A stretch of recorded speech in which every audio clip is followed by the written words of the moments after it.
Quando pensamos em amor, imediatamente nossa mente se volta para algo que sentimos. Um sentimento por alguém. Uma afeição por algo que nos é querido. Mas o amor de Deus vai além da compreensão humana. João 3,16 começa com uma declaração que muda tudo. Porque Deus tanto amou o mundo. Esse tanto não é apenas uma medida de intensidade, é uma expressão de imensidão, profundidade e sacrifício. O amor de Deus não é passivo, não é teórico, não é condicional. É um amor que se move em direção ao ser humano, mesmo quando o ser humano se afasta dele.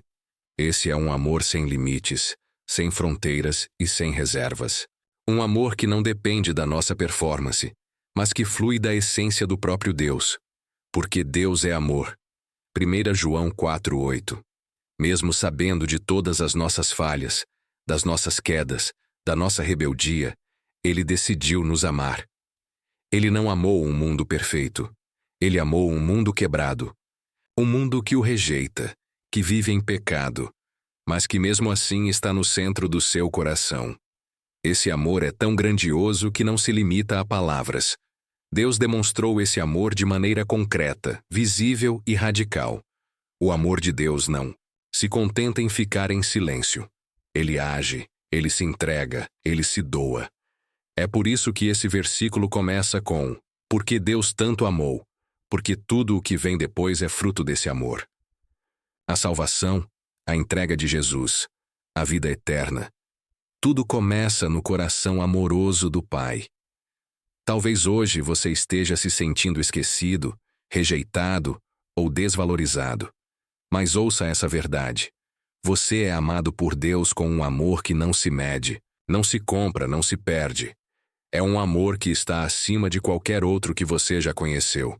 É impressionante pensar que, entre tudo o que Deus criou, o mundo, esse mesmo mundo marcado por egoísmo, dor, injustiça e pecado, foi o alvo do seu amor. Mas o que significa mundo aqui? Não se trata apenas do planeta ou da natureza. João está falando das pessoas, da humanidade caída, de mim, de você, daqueles que o buscam, e até daqueles que o rejeitam. Deus não amou apenas os que se comportam bem, os que são religiosos, ou os que tentam seguir as regras. Ele amou o mundo inteiro, com todas as suas falhas, dúvidas e contradições. Isso inclui todas as raças, todas as nações, todas as línguas, todas as histórias de vida. Essa verdade derruba qualquer noção de favoritismo espiritual. O amor de Deus não está disponível apenas para alguns escolhidos. Ele é estendido a todos indistintamente. É como se Deus estivesse dizendo: eu vejo toda a escuridão, mas ainda assim escolho amar. Escolho resgatar. Escolho dar esperança. E mais, o amor de Deus por esse mundo não foi uma reação. Não foi porque o mundo o procurou. Foi porque ele decidiu amar primeiro. Romanos 5,8 reforça isso. Mas Deus demonstra seu amor por nós. Cristo morreu em nosso favor quando ainda éramos pecadores. Isso significa que, mesmo quando nos sentimos indignos, distantes ou perdidos, nós ainda somos o alvo desse amor. Deus não desiste do mundo. E se ele não desiste do mundo, ele não desiste de você. Então, ao ouvir porque Deus tanto amou o mundo, saiba, esse mundo tem nome, e um dos nomes é o seu. O amor de Deus não é apenas declarado, ele é demonstrado com uma entrega suprema. Deus deu o seu Filho. Essa palavra, deu, carrega um peso imenso. Não foi um empréstimo, não foi uma visita, não foi simbólico. Deus entregou Jesus completamente. Ele o enviou do céu para a terra, da glória para a humildade, da eternidade para o tempo. Jesus nasceu, viveu entre nós, sofreu como nós, e mais do que isso, entregou a própria vida por nós. Não foi uma entrega fácil. Foi uma entrega com dor, sangue e lágrimas. No Getsêmani, Jesus suou gotas de sangue. Na cruz, foi transpassado por pregos. No Calvário, carregou o peso de todos os nossos pecados. E tudo isso foi decisão do Pai. Ele poderia ter nos deixado em nossa perdição. Ele poderia ter escolhido começar de novo. Mas ele escolheu amar ao ponto de sacrificar o que tinha de mais precioso, o seu Filho único. Isso nos mostra que o amor verdadeiro envolve sacrifício. Não há amor sem entrega. Deus não apenas disse que nos ama, ele provou isso da forma mais radical possível. Você consegue imaginar o tamanho desse gesto? O Pai entregando o Filho se entregando por nós. Tudo por amor, tudo por você. Às vezes nos perguntamos, será que Deus se importa mesmo comigo? A resposta está em João 3,16. Ele te amou tanto que entregou Jesus em seu lugar. Você vale o sangue de Cristo. Você vale a cruz. Você vale o céu ter se esvaziado por amor. A palavra unigênito vem do grego monogenes, que significa único da mesma essência, único do seu tipo. Não se trata apenas de ser o único filho, mas de ser o único filho eterno, divino e gerado da mesma natureza do Pai. Jesus não é um filho qualquer, como se Deus tivesse muitos filhos e escolhesse um. Ele é o Filho, o eterno com o Pai. Desde o princípio, o Verbo que se fez carne e habitou entre nós, João 1,14. Ele é único em sua natureza, único em sua missão, único em seu relacionamento com o Pai. Isso torna o sacrifício ainda mais impactante. Deus não deu algo, ele deu alguém. E não qualquer alguém, mas o seu Filho perfeito, santo, sem pecado. O céu se moveu. A eternidade se inclinou. O Deus infinito se revelou na carne frágil de um homem, Jesus, o unigênito. Esse detalhe muda tudo. Não foi um substituto simbólico. Foi o próprio Deus vindo até nós. Quando vemos Jesus na cruz, não estamos vendo apenas um homem inocente morrendo. Estamos vendo o próprio coração de Deus sendo rasgado por amor. E é justamente essa singularidade que torna a salvação possível. Porque Jesus é o único Filho. Ele é o único caminho. Porque Ele é o único sem pecado. Ele é o único capaz de nos redimir. Porque Ele é o único gerado do Pai. Ele é o único que pode nos levar de volta a Ele. Crer em Jesus não é apenas acreditar em uma história bonita. É reconhecer que não existe outro como Ele. Não há plano B. Não há outro nome. Não, há outro Filho. Só há Jesus, o unigênito do Pai, cheio de graça e de verdade. João 1,14. João 3,16 deixa algo muito claro. O amor de Deus é universal, mas a salvação é pessoal. Está disponível a todos, mas requer uma resposta de fé. A palavra crer aqui vai muito além de apenas acreditar que Jesus existiu ou que ele foi um grande mestre. O termo grego usado é pisteu, que implica confiança, entrega, dependência. É mais do que um assentimento mental. É um comprometimento de coração. Crer em Jesus é se lançar inteiramente em seus braços. É reconhecer que não há outro caminho, outra verdade, outra vida. É confiar que sua morte na cruz é suficiente para nos perdoar, nos redimir e nos reconciliar com Deus. Note o que o versículo diz: todo o que nele crer. Não é todo o que fizer tudo certo, ou todo o que merecer. É quem crer. Isso quer dizer que a salvação não depende do nosso desempenho, mas da nossa fé em Cristo. É por isso que a fé é tão essencial. Ela é o canal por onde o amor de Deus nos alcança. Sem fé, vivemos distantes desse amor. Mas com fé, passamos a viver dentro dessa promessa. A fé nos conecta com o que Deus já fez em Cristo. E essa fé não é algo que nasce da nossa força. É o Espírito Santo que desperta em nós a capacidade de crer. Por isso, se hoje você sente o desejo de confiar mais em Jesus, não ignore essa voz. É Deus te chamando. Você pode ter dúvidas, pode ter um passado pesado, pode não entender tudo, mas se você crer sinceramente no Filho de Deus, essa promessa é para você. Crer em Jesus é a resposta que transforma o destino da alma. Deus amou, Deus deu, E agora, a promessa: não perecer. Esse é o resultado direto de crer em Jesus, ser salvo da perdição eterna. Mas o que significa perecer? No original grego, apoletai, essa palavra tem o sentido de ser destruído, perdido, separado de Deus. Não é simplesmente morrer fisicamente. É uma realidade eterna de afastamento do Criador, de viver eternamente longe de sua presença, luz e amor. E aqui está a beleza do Evangelho. Deus não quer que ninguém pereça. Ele oferece por meio de Cristo um escape, uma salvação real, um novo destino. 2 Pedro 3,9 confirma isso. O Senhor não quer que ninguém pereça, mas que todos cheguem ao arrependimento. Esse versículo de João 3,16 é como um farol em meio à escuridão.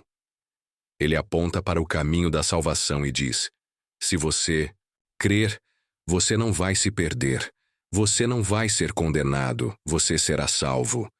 Perceba, a salvação não é algo que ganhamos por méritos, é algo que recebemos por fé. E mais, ela é garantida pela fidelidade de Deus.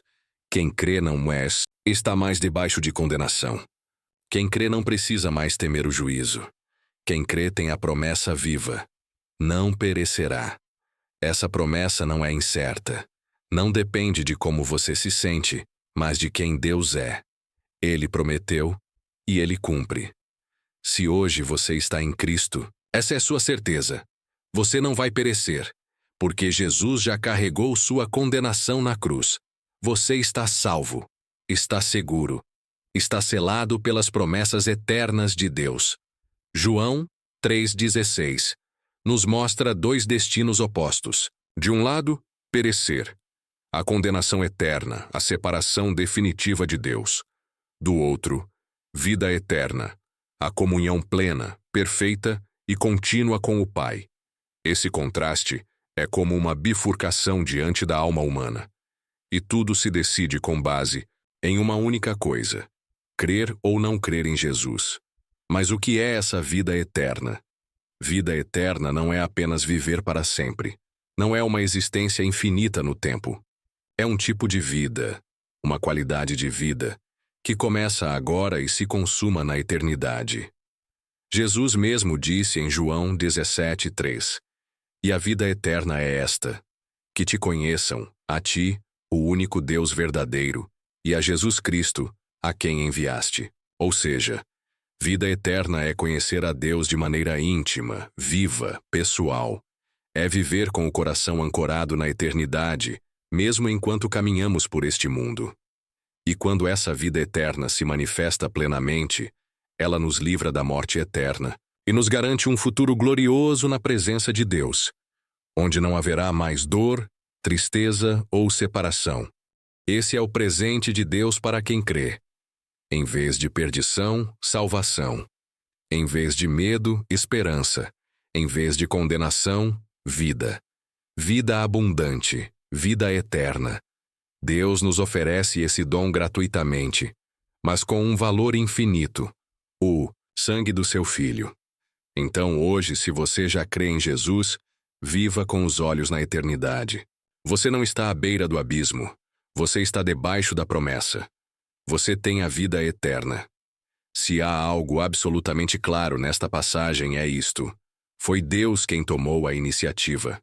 Não foi o mundo que buscou a Deus. Foi Deus que amou. Primeiro, agiu primeiro, deu primeiro. Muitas vezes pensamos que precisamos fazer algo para que Deus nos ame, que precisamos alcançar um certo padrão, limpar a vida, ser bons o bastante. Mas João 3,16 derruba essa lógica. O amor de Deus veio antes de qualquer movimento humano. Romanos 5,8 confirma com força: mas Deus prova o seu amor para conosco, em que Cristo morreu por nós, sendo nós ainda pecadores. Isso é revolucionário. Deus não esperou que o mundo se consertasse. Deus não exigiu perfeição antes de amar. Deus não ficou de braços cruzados, esperando que o ser humano subisse até Ele. Pelo contrário, Ele desceu. Ele veio até nós. Ele amou quando ainda havia rejeição. Ele deu quando ainda havia pecado. Ele estendeu a mão quando a humanidade ainda estava de costas. Esse é o coração do Evangelho. A salvação é uma obra que começa e termina com Deus. É Ele quem ama. É Ele quem envia. É Ele quem entrega o Filho. É Ele quem chama o coração. E é Ele quem sustenta até o fim. Isso nos traz descanso. Não precisamos conquistar o amor de Deus, já o temos. Não precisamos implorar por salvação. Ela já foi oferecida. Basta crer. Basta responder. Hoje, se você sente que Deus está te chamando, entenda. Foi Ele quem começou esse movimento no seu coração. E se Ele começou, Ele vai completar. Essa pequena expressão, de tal maneira, carrega uma profundidade que não pode ser medida com palavras humanas. Ela não é apenas uma medida quantitativa, mas qualitativa. Deus não amou o mundo um pouco, nem de forma genérica. Ele amou de tal maneira, de um jeito tão intenso, tão profundo, tão sacrificial, que a única forma de expressar esse amor foi entregando o seu próprio filho. Quando a Bíblia diz de tal maneira, ela está tentando expressar o inexplicável. É como se dissesse: não há como descrever. É amor demais. É graça demais. É entrega total. Você quer saber o quanto Deus ama você? Olhe para a cruz. Ali está o tamanho desse amor.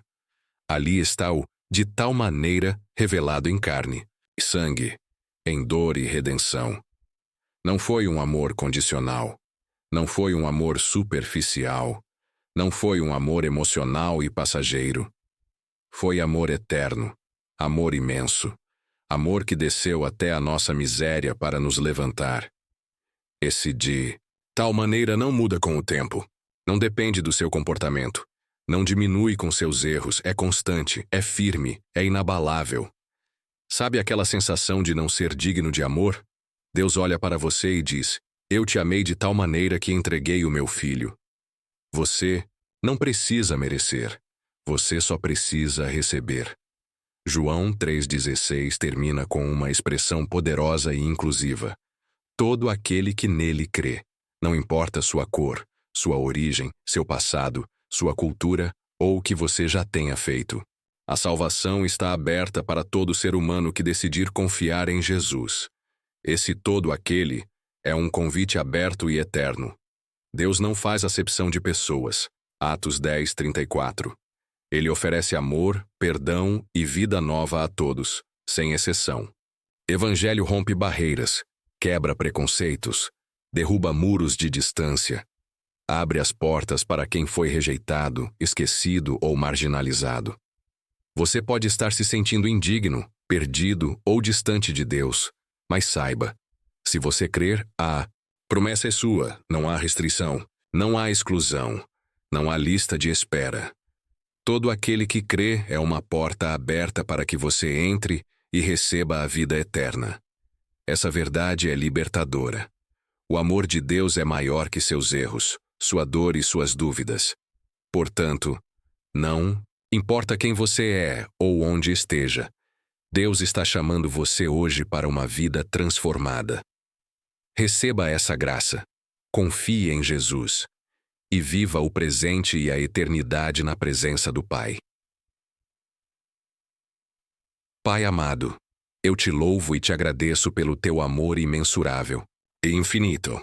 Tu que desde o princípio do tempo nos amaste de tal maneira que não poupaste nem o teu Filho unigênito, mas o entregaste para que pudéssemos ser salvos. Senhor, reconhecemos que essa entrega foi o maior ato de amor já visto, pois Jesus, o Filho único e eterno, veio ao mundo para ser o nosso Salvador, não por méritos nossos, mas porque tu, Pai, tomaste a iniciativa de amar primeiro, chamando nossos corações para a fé e a entrega. Eu oro para que cada pessoa que ouve esta mensagem entenda que a fé em Jesus não é apenas uma crença, mas um compromisso de vida, um ato de confiança plena em Ti, que nos promete não perecer, mas ter a vida eterna. Essa vida abundante que começa aqui e agora e se consuma contigo. Que o contraste entre a perdição e a vida eterna seja claro, e que o Espírito Santo desperte em nós a escolha de seguir o caminho da luz, recebendo com gratidão e humildade o dom gratuito da salvação. Que saibamos descansar na certeza de que a salvação é obra tua, Senhor, desde o primeiro momento, e que nada pode nos separar do teu amor. Obrigado pelo amor profundo, que se expressa-no de tal maneira, um amor que não muda, que não falha, que nos alcança onde estamos. Obrigado porque esse convite é para todo aquele que nele crê, sem exceção, sem barreiras. Senhor, neste momento eu entrego minha vida e convido todos que ouvem esta oração a fazerem o mesmo. Creia em Jesus, recebei esta vida eterna, e jamais andeis em trevas, mas na luz do teu amor. Em nome de Jesus, o Filho unigênito, eu oro e agradeço. Amém.